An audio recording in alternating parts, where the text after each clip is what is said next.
Welcome to the Grit.org podcast with Colby Harris and Brian Harbin. In these episodes, they speak to top achievers in athletics and business to understand the habits and mindset they apply in order to build more grit. I can! I will! I'm going to!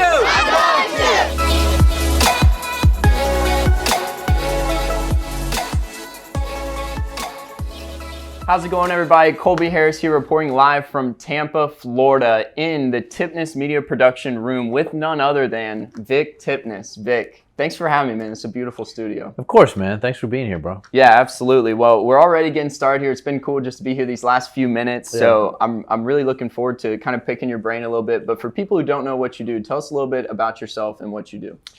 So, well, I'm a healthcare entrepreneur. I started a healthcare company about 10 years ago called Blackstone, and we built it into the largest sleep testing company in the United States.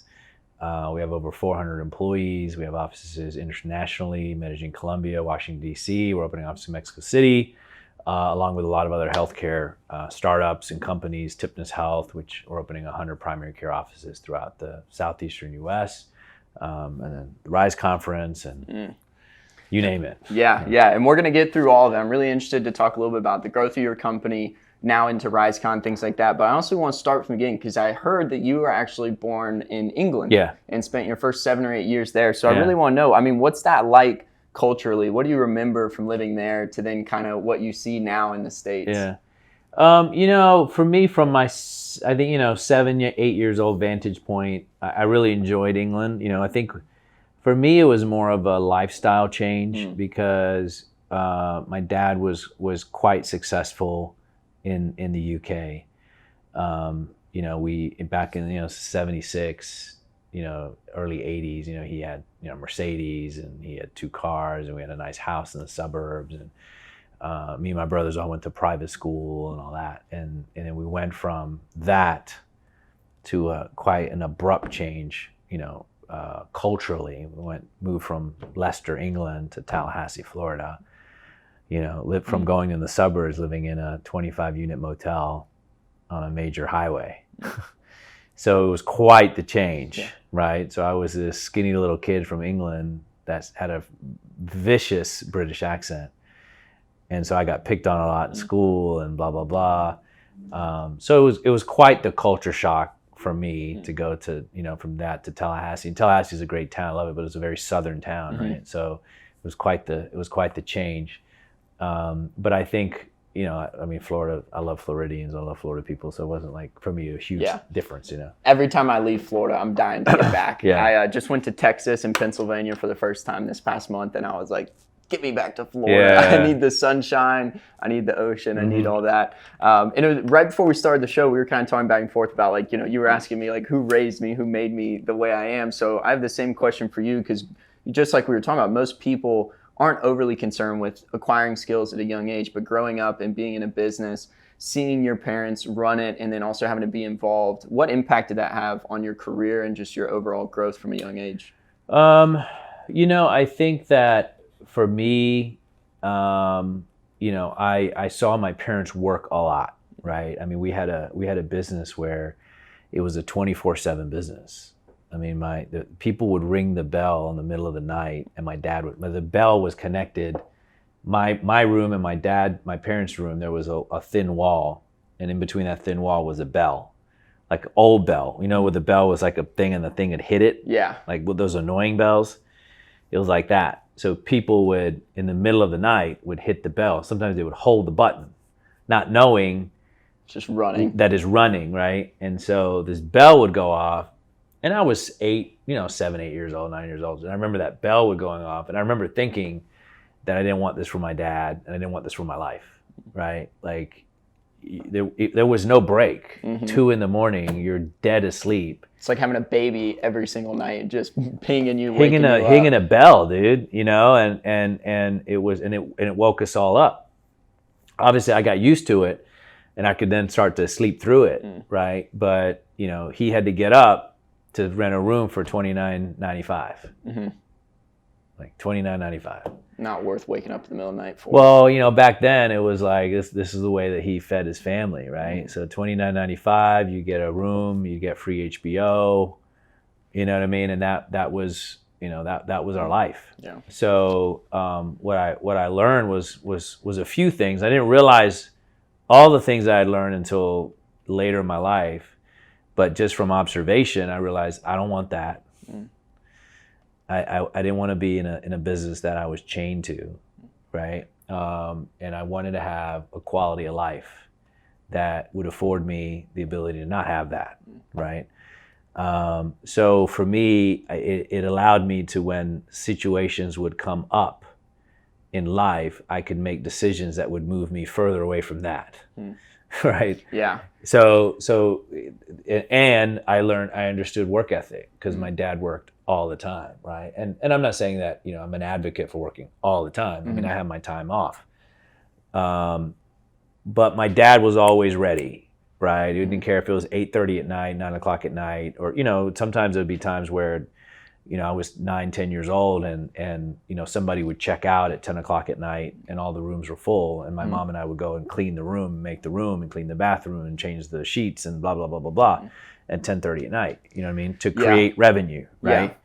And back then as a 10-year-old, I'm like, dude, this sucks, right? Manual labor definitely gets old quick. Yeah, I was watching the A-Team or something, you know what I mean? It was just like, what am I doing? Yeah. But I learned work ethic, right? And so today when I see people and they're like, they're lazy, man. Yeah, and that's why I want to kind of backtrack into that point you just made. It's like, I realized that's not what I wanted for my life. And when I speak and when I talk about, direction with young people and things, it's like identifying what you desire is the first thing you need to do. You don't need to go ask anyone about it. It's like, what do you want for your life? So when you start navigating those next steps, college, no college, I'm not a college student, but I want to kind of get your perspective on it, for people who may want to go or don't want to go.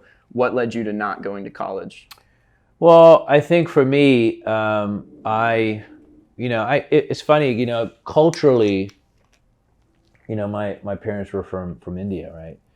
So culturally, there's this whole stigma about being a doctor or a lawyer or an engineer. Okay, 33% of all of the physicians in the United States are Indian. 33% of all NASA employees are Indian, believe it or not. They must be smart. I don't know. Anyway, I'm not saying I'm smart because I'm Indian. But the thing is that, I grew up seeing it was kind of like it was my own college, right? Because I had a cousin that was very successful that, was a businessman, right? And then I had other friends where they were doctors and they're the mom was a doctor, the dad was a doctor, they were pushing the kids to go to medical school, blah, blah, blah. Then I would go to their house and I would kind of observe them. I was 10 years old, dudes. I'm like looking around like, I'm observing, And then I would go to my cousin's house and, I would see how he operated and he had a briefcase and he wore a shirt and tie. And I was like, that's what I want to do. Yeah. Right? He had a bigger house. He had better cars. He had a better life. Right? This is my observation. Right? So at that point, I made the decision then. I was like, I'm not doing the other thing. Yeah, and I can totally agree. Growing up, I mean, obviously I didn't have my father around, but a lot of aunts and uncles. My mom has 4 siblings, so all of them actually have owned a business and been entrepreneurs. Yeah. And I always loved just kind of watching them like do their thing, and we'd go to football games and stuff. And I'm like, how do you guys just do these things? And that's something I tell a lot of kids that want to be doctors and stuff. Their parents are pushing them. I'm like, do you realize what the work life looks like for a doctor? I mean, you could do 48, 72-hour shifts at a time. I agree. But so to answer your question, though, because I didn't answer your question, I don't think fully. Anyway, to answer your question, I think college is the absolute biggest scam. Okay. Now, why do I think it's a scam? I'm going to tell you why. Number one, I think if you're going to college because you want to be a doctor, a lawyer, an engineer, CPA, a nurse, you have to, because you have to go through certain qualifications and get certain licensing and stuff like that. And got it. There's no way around that. Okay. Everything else that does not require a trade skill, like business, okay, entrepreneurship, any of those things, I don't think that you can learn everything that you need to know through a book, number one. Number two is I don't believe that it's fair to charge a person to take a course that they don't need. Okay? I think that's a scam. Right? And I'm the first one to call out these universities. Like, you know, in Tampa, we got, who's the president of USF, Judy Ginschaff, whatever her name is. Like she should be arrested. Okay? Because here's the reality. You can't charge people for things that they don't need. Like how would she like it if you went to the dentist and you got to get a root canal done, but then we also got to fix your ear, but my ear don't need fixing. No, but we're going to charge you $2,000 to fix your ear. Dude, that's a criminal. Right. That's what criminals do. I know, that's why. Okay, I mean, and people like they hold these people up like they're some idols. They're not, dude. They're criminals. You can't charge people for things they don't need just because you think, oh, you want to be an entrepreneur? Okay, you got to go to school for philosophy, and you got to go to school for, you know, what are culture, music history, and I don't get a choice. Crazy. Yeah, dude, that's what criminals do. Yeah, that's what criminals do. I'm going to charge you for a bunch of stuff you don't need. Criminals do that. So I'm not for that. Yeah, I totally understand. And so I actually tried my hand at school this past semester, and they had me in geology. I was learning about rocks. I did one semester and immediately knew I was not going back. Like, thankfully I did a community college, a couple $100, but I can totally agree with what you're saying. It's like the fact that they push you to go through courses like that when, one, you have no interest in, and two, you're never going to use it. And parents need to smarten up. I mean, they hold these people in such idolization. Oh my God, you know, the USF and these universities, they're a joke, dude. They're a scam. They're just they're criminal organizations. Yeah. You know, let's charge a bunch of people a bunch of stuff they don't need. Yeah, well, you get a good, I mean, it's better these days, but there's definitely some backlash with not going to school too. Being someone that's I think is less and less, dude, to be honest. I don't look at people college degrees. I know Elon Musk puts out a lot of videos about he doesn't look at people that have college degrees and MBAs and all that stuff. You know what my tag says on my Lamborghini? No MBA. Oh, nice. No MBA. Because, I mean, again, I'm not knocking the people that have an MBA, but I think that people have a choice, and I don't think that it's fair to charge people. That's my biggest thing. Mm-hmm. Look, if you want to go to college because you want to learn certain things and you want to get both sides of the coin, you know what I mean? You want to get the book education and the real life education, great. More power to you. Mm-hmm. But what I hate is that, and what I have a big disagreement with these universities is you want kids and parents to go into debt for stuff they're never going to use, that they're never going to need. Being taught by professors that were has-beens. They never done it themselves, dude. None of those professors have done any of this stuff. None of it. Mm-hmm. I was just listening to Goggins this morning at the gym, and that's exactly what he talks about. He's like, there's all these guys, the difference of I'm not the only one. A theorist, I think is what he call him, and a practitioner. He's like, everyone's out here listening to way too many theorists. We need more practitioners. So I decided I'd be a practitioner. Look at the student loan debt in the country, man. It's ridiculous, and people are losing. You know, they're ruining their health. They're losing their house because they, you know, $80,000, $100,000. Kids are coming out of school with a business degree. They got $100,000 in debt, and they only probably needed to spend $20,000. You know. Meanwhile, it's like all the admin people, presidents, all getting rich. Mm-hmm. Yeah, and I mean, probably really don't know a ton about running a business either. They don't know jack about running a business, dude. Because I tell you what, if they knew how to run a business, they'd be running a business. Exactly. That's I had a buddy. They wouldn't be peddling, hey, let me charge you, $500 a course period to learn about political science. Right. I had a buddy that said to me not too long ago, but I want to be an air conditioning mechanic. Yes, I know, but you have to learn how to understand political science.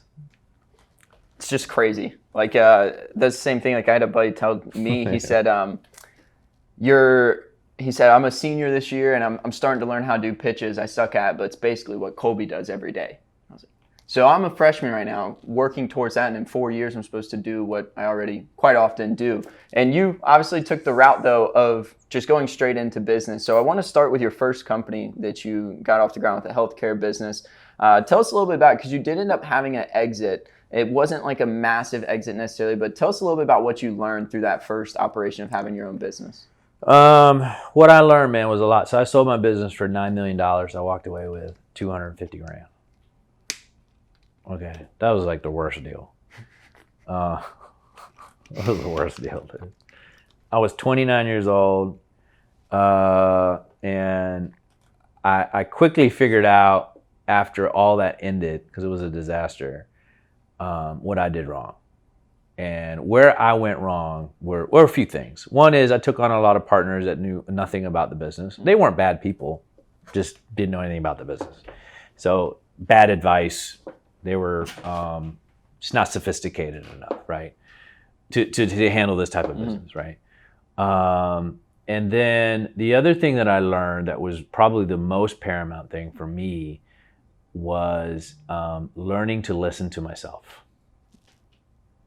Because what happens in business and in life is you get people around you. And it's not necessarily that people are bad. Generally, 80% of people are good, right?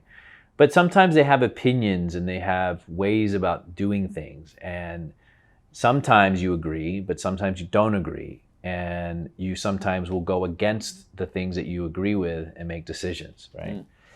And that's where I always went wrong. Like if I pinpoint all the different times in my life where I went wrong, right before that was a period of time where I knew I should have done something, but I didn't. Always. Yeah. Right? I didn't listen to me. And if it felt right, if it felt wrong, I would still do it, right? Because somebody else, not that they were bad, were like, hey, no, you should do blah, blah, blah. And so for me, I've spent a lot of time harnessing my own ability to not go against my own convictions, okay? Doesn't mean I don't listen to people, because I listen to people a lot, right? And I take people's opinions and blah, blah, blah. But if it doesn't feel right for me, I don't do it. I just don't do it. And I think you make a good point with that, especially like through your 20s. You know, there's no track record that says Vick Tipnes method isn't the best method in the world. So when you have these other people pulling you away from what you believe in, I can imagine that'd be really hard for a lot of young entrepreneurs to think about. Is like, you know, sometimes just going with your gut. Like until you figure out if your method is the best method, then there's not a ton of, you know, knowledge going into just taking another route based off what someone else told you to do. Yeah, you got to, exactly. And so the thing is you got to follow your gut. So when I went against following my gut, that's where I screwed up. But now all I do is follow my gut. Like if it doesn't feel right, I just don't do it. So after that second company, you exited, you sold. Now you had a mindful of new outlooks, new understandings of how businesses work. So tell us a little bit more about starting that second company. Correct me if I'm wrong, it was Blackstone, right? Yeah. So now you've been doing this since 2013, correct? A Yep. little before that. So tell us a little bit more about moving into that and what you guys do and how you've continued to grow it for the last 12 years now. So, you know, look, I wanted to take another stab at it, you know, so I love being an entrepreneur. So I was just like, okay, what, you know, how can I use all of the experience that I gained over all these years and just apply it, right? So I had the idea about starting this company and I was like, hey, I can make this work. And I probably didn't realize at the time that it would turn into what it turned into. I did have the idea that I would be the largest in the country. That was my goal.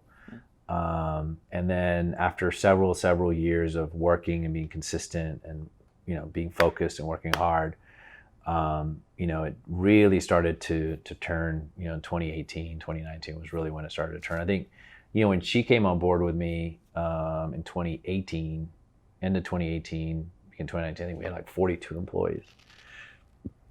So that was like, what, 5 years ago, 4 or 5 years ago? It's 10x now, right? Over 400 employees. And we have almost 424 employees. Wow. And we're now international and, you know, we'll be at 1,000 employees here in the next, you know, 2 years, less than 2 years. Just this company. And then we have Tipton's Health. Just launched, right? That's the Tipton's Health care just facility. launched, yeah, primary care facilities. So we're opening 100 of those in the next 8 years. We're going to manage, you know, 100,000 members. So, you know, all of these things have just kind of catapulted, but again, they were all based off of a lot of foundational things that I put into place, and then continue to do. Like, I don't know, for me, I think I work harder today than I did 5 years ago. Like I still wake up like the rents do. Yeah. Like That's amazing. just every day. And it is, yeah. That's another thing I heard this morning from Goggins. He was talking about there is no standing still. There's either progressing or regressing. You have no other option. And I think that's where a lot of guys get lost is, they get the nice car or they sell the first company and start to become a little content with what they've got going on. Yeah, I get a hard time about it. I believe She gives me a hard time. Yeah, it's a blessing and a curse. You wake up every morning with this She's like, relax, you chip need to on relax. your shoulder. Look at your bank balance. Relax. I'm like, no, fuck you. Well, what do you think over these last 4 or 5 years since 2018, what do you think has been that true key to growth? Because you've been doing this for a while now, and now obviously you've grown so much these last couple of years. What do you think you were doing differently, or was it just a consistency, man? I'd love to tell you it was because I figured out, some secret sauce. Mm-hmm. The secret sauce is the secret sauce, and that is just being consistent. Consistency over time. That's it. Yeah. I don't think I'm the smartest guy in the room. I don't think that I'm a genius. I don't think I just look at things very practically, and I just look at the fact that it's consistency over time. Mm. If I get up every single morning and I'm consistent and I'm not dicking around doing stupid stuff, arguing with some girl or, going out and getting drunk and wasting 2 hours there and 3 hours here and stupid conversations for 3 hours and all that stuff. Well, all that stuff, adds up over time, doesn't it? Absolutely. So if the other guy's waking up arguing with his girl for 3 hours and then and he's competing with me and he goes to work and now he's all, right? Because you ain't focused. Now you're, I got to figure this out. But I got a meeting. You're not focused. Mm-hmm. But I get up, I'm like super focused, right? And I'm just all I'm dealing with and focusing and I'm getting stuff done, right? So it's my ability to be consistent over time is what really makes a difference, man. That's what really makes a difference. Yeah, I can totally agree. And I think the hardest part about running a business is, especially at a younger age too, I'm sure you'll remember when you first started your first company, it's like every day you just want to see the puzzle pieces come together today. Mm-hmm. It's that just consistent wake up and think, okay, how do I bring it together? Today's the day that all the pieces formulate perfectly. Mm-hmm. But I think all this conversation of what you do and what you have going on probably has a lot of people wondering, what does a day in the life of Vick Tipnes really look like? I mean, do you have any habits that you try to implement every single day or anything that you do outside of work that you always try to get around to doing? Or how do you just perform every day at such a high level? I don't know. That's a great question. I don't know. I think, I wake up, I have certain tasks that I know I want to get done and I focus on those things and I just kind of have tunnel vision and I block everything else out and I just get those things done and then I move on to the next things. But I'm pretty consistent. I always typically eat lunch at the same places, and I eat pretty much, I'm an easy guy to assassinate. I'm always at the same place at the same time. I have my coffee at the same time. I have blah, blah, blah at the same time. I go to the same Starbucks or whatever. But I think that I stay focused on the things that are going to move the needle, and I don't stay focused on the things that are just useless. And I do that every day. And you've obviously got a lot of really good people around you. You're hosting RiseCon, which we'll talk about here in a second. But who inspires you? Like, who started all of this for you? Who continuously helps you want to be a better person? I think it's different every day. I think, I've always, I have a lot to prove to myself. And I feel like, for me, it's proving not only to myself, but all the people that also thought I couldn't do it. Like I have a long list of people, and people get added to it every day, and it's like, I have my list. And so for me, it's like, okay, another one on my list. Let's level it up. Let's level it up. So that inspires me and that pushes me. My kids, my wife, everybody, they inspire me. They push me because I want them to be proud of me. Mm-hmm. The people that care about me and that have given me their loyalty and support, they also inspire me because I gotta produce, right? Otherwise, I'm like a failure. They picked the wrong horse, right? So all those people rely on me. So for me, that's also motivation. That's like inspiration too. And are there any entrepreneurs that you've always looked up to or tried to kind of take some of their tactics that you've applied at Blackstone and any other venture you have? I have a lot of friends that give me a lot of great advice. I follow that a lot. Again, I think I take a little bit from everybody, man. I could have a dinner conversation with somebody and say, oh, boom, got that. Yeah. Right. And I just take it. Yeah, and I steal it, I guess. Right. Well, I think that's what's cool when you think about creating your own method and being individualistic. It's not like you woke up one day and just started claiming, no, I've got the method, I've got the answer. No. It's all these people that you've been influenced by, and then you essentially get to take all these great minds, and then you can do what you can with it. Yeah. So speaking of a bunch of great minds doing amazing things, you've decided to put on this amazing event, RiseCon, here in Tampa in 2023. Tell us a little bit about the mindset behind hosting that and what led you to launching the event. You know, I think that for me, I wanted to do a lot of things that were going to give back to people. And so, you know, there's a lot of fake influencers out there. There's a lot of people that give a lot of advice that have never done it. And so what I wanted to do was put together a panel of people that have done it. These are a lot of everybody, everybody that's here has done something. They've done it. They're not talking about it. They don't just have a show and they talk about it. They're actually doing it. And that was really important to me, was to be able to give people like yourself and others data, advice. You know, if one thing, you come to the conference, here's one thing I can promise you, is there's going to be more than one thing that's going to be life altering for you, right? That you're going to hear from somebody because there was a similar situation that you're going through or may in the future go through, and how they handled that situation and what they did is what's going to help change the trajectory of your life. Because I'm a big believer that you can probably accelerate, 10 years into 5. So if you come to the conference, and that's our mission, is how can we accelerate 10 years to 5 or 3? And what I've noticed from the people that I associate with and I hang out with is the advice that you get can do that. And when you think about all these amazing guys, and yourself included, I'm sure there'll probably be a number of other keynote speakers too that aren't necessarily plastered up on the board. What do you think they all have in common? They're all consistent. And Every single one of them. I really like that answer, because usually I always like to ask a question like that to everybody, because then I can go and tell everyone, look, synonymously, it's been mostly just work ethic. Like everyone always says, it's the work ethic, but I think the consistency thing is so important, because if you're not revisiting what you're trying to build, like you're sporadically just grinding in so many different places, you're going to have a lot of insufficient growth throughout different sectors. So consistency, that is consistent in the business, consistently showing up, consistently being on your toes. I had a friend of mine message me last night, Matt, and he was just like, hey, because he saw Rick Ross as a speaker, and he messaged me and he was like, hey, he sent me a picture of it on my phone, and he's just like, hey, see this picture? And it was with him with Rick Ross, and it was 15 years ago. Wow. And it was in some town in Florida, and they had paid Rick Ross and some other famous rapper, I forget his name now, $15,000 to perform at this event. $15,000. I don't want to know what it costed to get a lot more than $15,000. But Matt called me and he was like, dude, that just shows.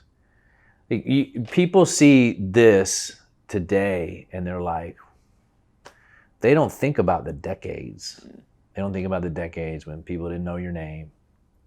People weren't calling you. You weren't getting invited to the party, right? They don't know all that stuff. And all these guys, I think this consistency is what it shows, is that they were consistent over such a long period of time when it wasn't popular.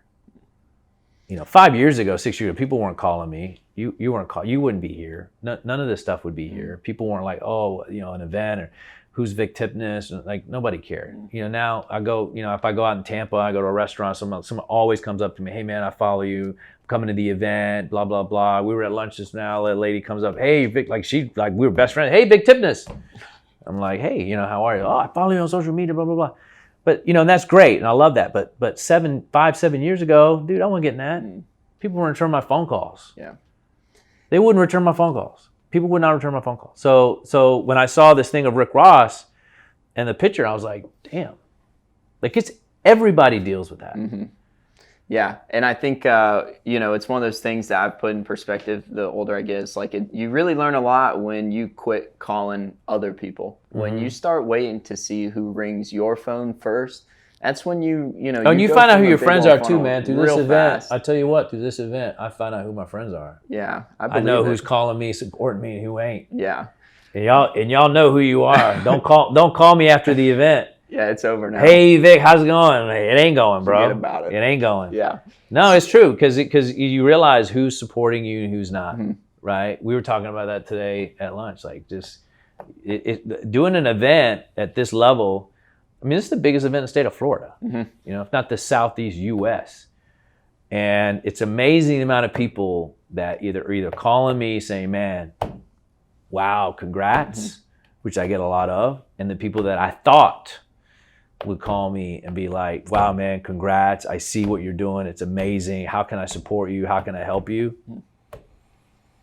They just get added to the list. Dude. Yeah, the list. Everyone's got a list. Some people act like it's like a bad thing. I'm like, no, I mean, it's not that I would necessarily be a dick if they were talking to me, but they're on the list, and only I need to know they're on the list. Yeah, exactly. Yeah. So you mentioned earlier too, like you wanted to do something that impacts people, and I think one thing that I'm even currently working through is like kind of balancing this line of like success and significance. And kind of the way you can pursue both synonymously, but obviously like money helps create impact. Impact helps, create or reach your mission. So when you think about success versus significance, what do those words mean to you? And how do you correlate the two through your business and then also doing things like RiseCon? I think it all goes together. I mean, I think, anything you're doing in business, you want it to be significant. You want it to be impactful, right? You want it to be big. So everything that I do, I try to make it significant. Like, okay, how can I make this the biggest thing? This is like my first event. And when people are like, you do a first event, you typically don't do this for your first event, right? People are asking, oh, what was your first event?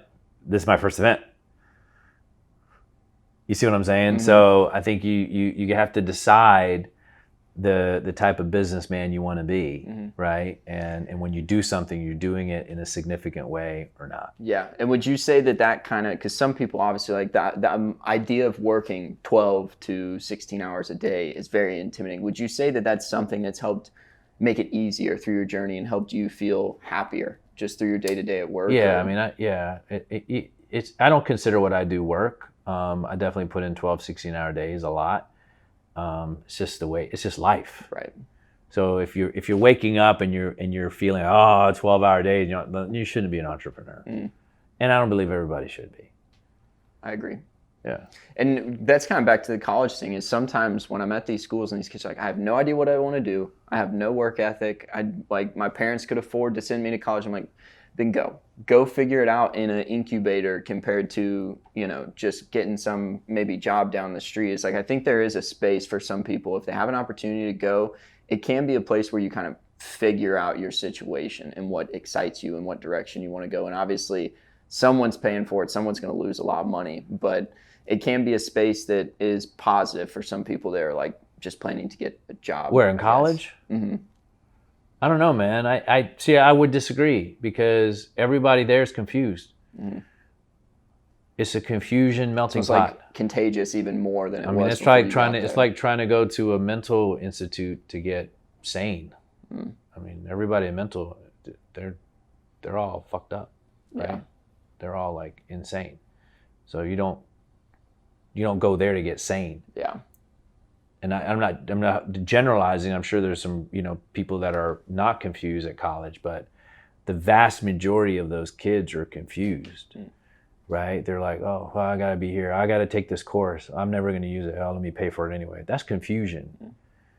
Do you go to a restaurant and order a meal that you're not going to eat and pay for it? No. Okay. If you did, what would that be?